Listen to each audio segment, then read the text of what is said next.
Right now, you think you're the one in control. You tell yourself, just 5 more minutes, then close the app and try to work. Within 2 minutes, something screams to leave. Your focus cracks. You're back on your phone, hating yourself a little more. You've decided you're lazy. But what if that's not what's happening? Your brain doesn't care if you succeed. It only cares about staying in balance. Every notification, every video floods you with dopamine, and your brain immediately plots how to take it back. Pleasure goes up, then crashes below where you started. That crash, the boredom, the restlessness, isn't your character. It's your brain mid-withdrawal, begging for another hit. You've been calling it laziness your whole life. It was never that. Here's what you actually do. Tip 1. Sit through the boredom before you touch your phone. The next time you feel that pull, don't fight it, outsmart it.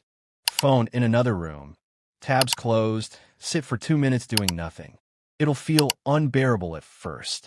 That's the crash finishing itself out. Let it pass. Tip 2. Shrink the task until your brain can't say no. Don't tell yourself you have to finish the whole project. Your brain will slam the door on that. Give it something smaller. 1 sentence, 60 seconds of reading. That tiny win still fires the reward system, and you're moving before your mind realizes it agreed to anything. Tip 3.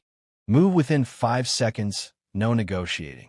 The moment those 2 minutes end, you have 5 seconds before your mind finds its excuse. Start tomorrow. Start when you're ready. You'll never feel more ready. Beat it. Move first. You don't need more motivation. You need 2 minutes, 3 small moves, and the will to act before your mind talks you out of it. Your 2 minutes start now. Go.